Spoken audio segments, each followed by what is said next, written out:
Hi, my name's Dave Goulson. I'm Professor of Bumblebees at the University of Sussex, and I'm proud and delighted to be supporting the Wildlife Trust's Action for Insects campaign.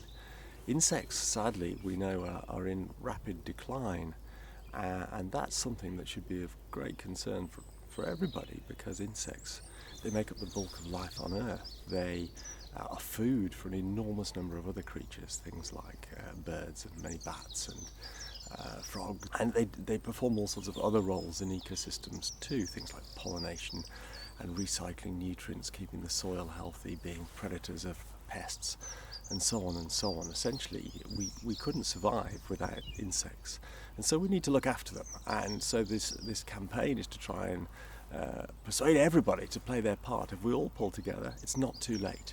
So I'd urge you to sign up today, join the campaign, and find out what you can do to help our insects. Thank you.